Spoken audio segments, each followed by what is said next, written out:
pa. Isig ng mga biktima. Sa video na ito ng isang netizen, makikitang kinausap ng pulis ang lalaki. Ito ang pedicab driver na suspect na nang hold up at umano'y nagtangkang halayin ng isang policewoman sa barangay Matidigos City, Davao del Sur alas 3:30 ng madaling araw nitong Sabado, Agosto 23. Kinilala ang biktima na si alias Vanessa, 33 anyos na aktibong miyembro ng Philippine National Police. Batay sa investigasyon, sumakay ang biktima na nakasibilyan na kasuotan at walang dalang armas sa pedicab galing sa Bansalan, papunta sana sa Digos City. Ngunit pagdating sa madilim at madabong bahagi ng nabanggit na lugar, ay agad siyang pinababa ng driver, saka nagdeklara ng hold up.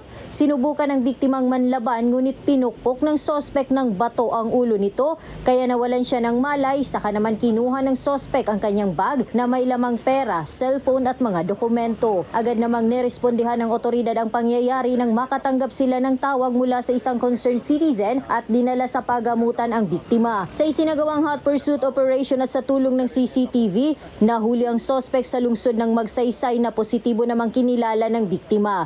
Binago naman ang kasong kakaharapin nito nang napatunayang walang attempted rape na nangyari. Ang kakaharapin po na kaso ng suspect ay robbery with intimidation po, ma'am. At saka yung yung kalagayan ng ating biktima, ang biktima ay dinala sa Davao Sur Provincial Hospital para sa maagarang lunas sa mga sugat na kanyang natamo, ma'am, during sa insidente. Nurin Igonia, Uma Arangkada sa Pagbabalita.